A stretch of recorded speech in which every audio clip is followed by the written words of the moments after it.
Hello আমার ছোট বন্ধুরা, এসসি বেঙ্গলি ক্লাসরুমে তোমাদের আবারও ওয়েলকাম। আর আজকে আমি চলে এসেছি পাতাবাহার বইয়ের ক্লাস 3দের পড়া নিয়ে। তো ক্লাস 3দের আজকে আমি পড়াবো যে কবিতাটি, সেটা হলো গাছ বসাবো, কার লেখা? কার্তিক ঘোষ। এবং আমি যে কোনো কবিতা শুরু করার আগে আমি অবশ্যই কিন্তু তোমাদের একটা ছোট্ট করে কবি পরিচিতি বলে থাকি।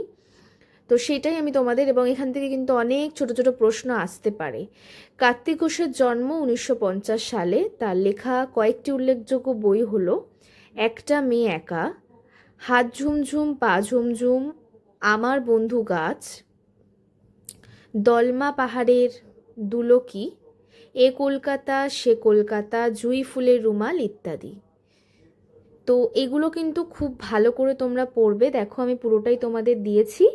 এবং চলে আসি কবিতাতে। আমি কবিতাটা কিন্তু একদম লাইন ভিত্তিক আলোচনা করব। বলছে এইখানে জল ওইখানে জল, কোথায় তখন ডাঙা। প্রথমত হচ্ছে গাছেরা এই পৃথিবীতে কিভাবে এলো, এটা নিয়েই কিন্তু এই কবিতাটা পুরোটা। তাহলে কি বলছে? এইখানে জল ওইখানে জল, কোথায় তখন ডাঙা। যখন গাছেরা এখানে এসেছিল তখন চারিদিকে জল ছিল, কোথায় তখন ডাঙা? ডাঙা তো তখন কোথাও ছিল না। মাথার ওপর সূর্যি যেন বাপরে আগুন রাঙা। বলছে যে মাথার ওপর সূর্য যেন এমন তেজ দিচ্ছে যেন চারিদিক আগুন রাঙা হয়ে গেছে। ওই যদি মেঘ এই তবে ঝড়, নিত্য জলের ধারা। বলছে কখনো মেঘ আবার কখনো ঝড়, মানে নিত্য জলের ধারা, মানে বৃষ্টি হয়ে যাচ্ছে। তারই মধ্যে হঠাৎ কখন পড়ল প্রাণের সারা, মানে তার মধ্যে হঠাৎ করে যেন একটা প্রাণ এলো। সে প্রাণটা কি? দেখো, সবুজ সবুজ। আচ্ছা, তোমরা কি কেউ বলতে পারবে প্রাণের সারাটা বলতে এখানে কি বোঝানো হয়েছে? এখানে কিন্তু শ্যাওলার কথা বলা হয়েছে।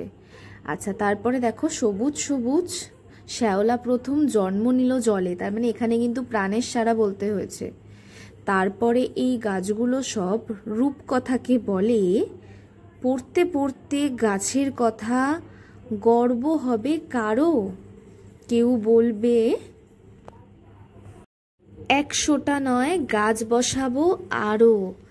অর্থাৎ আমি এখানে তোমাদেরকে এটাই বলতে চাইছি, এটার মূল বক্তব্যটা এটা হলো যে গাছেরাই পৃথিবীতে কিভাবে এলো, সেই জন্মকথা এই কবিতাটিতে ফুটে উঠেছে।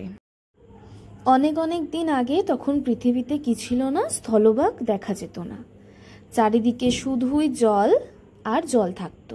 আমরা আগে যেটা জানলাম, আকাশে সূর্যের প্রবল তেজ বিদ্যমান ছিল, এবং আকাশে কি ছিল? সূর্যের যে তেজটা কিন্তু অনেক বেশি ছিল। ঝড় বৃষ্টি প্রতিনিয়ত লেগে থাকতো। এমন অবস্থায় পৃথিবীতে প্রথম প্রাণের উদ্ভব হলো জলে, এবং সেটা হলো সবুজ শ্যাওলা রূপে। তারপর ধীরে ধীরে গাছের জন্ম হয়। গাছের জন্মকথা যেন রূপকথার গল্পকেও হার মানায়। কবির বিশ্বাস যে সেই গল্প শুনে সকলেই আরো বেশি করে গাছ লাগানোর প্রতিজ্ঞা করবে। তাহলে আমাদের কোথাও বুঝতে অসুবিধা হচ্ছে না যে কবিতাটির সারমর্ম কি। তো এরপরেই আমরা চলে যাচ্ছি কিন্তু একে একে প্রশ্ন উত্তর, এবং আমি কিছু শব্দার্থ তোমাদের জন্য রেখেছি, সেটা কিন্তু তোমরা দেখতে থাকো। আচ্ছা, কার কোথায় কোন জায়গাটাতে অসুবিধা হয়েছে অবশ্যই কমেন্টের মাধ্যমে আমাকে লিখে জানাবে।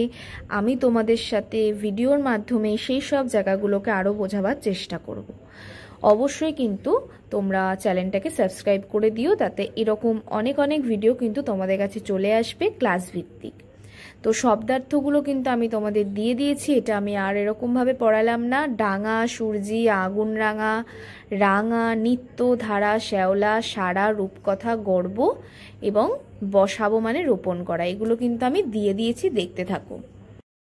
আমি বেশ কিছু প্রশ্ন উত্তর আমি আগেই বলেছি তোমাদের জন্য আমি রেডি করে রেখেছিলাম, এগুলো খাতায় চটপট লিখে নাও। গাছ বসাবো কবিতাটি কবির নাম কি? কার্তিক ঘোষের লেখা। পৃথিবীতে গাছের জন্ম প্রথম কোথায় হয়েছিল? অবশ্যই কিন্তু তোমরা জানো, প্রথম জলে হয়েছিল। পৃথিবীতে প্রাণের সৃষ্টি কিভাবে হয়েছিল এটা জানার কথা, আমি আবারও পড়ালাম। রোদ ঝড় বৃষ্টির মধ্যে হঠাৎ একদিন জলের মধ্যে শ্যাওলা রূপে জন্ম নিল প্রাণ। গাছেদের জন্মকাহিনী কিসের মতো মনে হয় বলো? রূপকথার মতো একদম। গাছেদের কথা পড়তে পড়তে কী রকম অনুভূতি হবে? আমাদের বুক গর্বে ভরে উঠবে। আগে চারিদিকে কি ছিল? শুধুই জল ছিল। সেই সময় নিত্যদিন কি দুর্যোগ হতো? অবশ্যই কিন্তু কি হতো? ঝড় এবং বৃষ্টি। পৃথিবীতে গাছের জন্ম হলো কি রূপে? শ্যাওলা রূপে। তো আমি এরকম ছোট ছোট অনেক প্রশ্ন কিন্তু তোমাদের জন্য রেডি করেছি। কাদের কথা মনে পড়ে আমাদের গর্ব হবে? অবশ্যই গাছেদের কথা মনে পড়ে। মাথার ওপর কে আগুন রাঙা? অবশ্যই সূর্য। গাছের কথা মনে পড়ে সবাই কি বলবে? 100টা নয়, আরও গাছ বসাবো।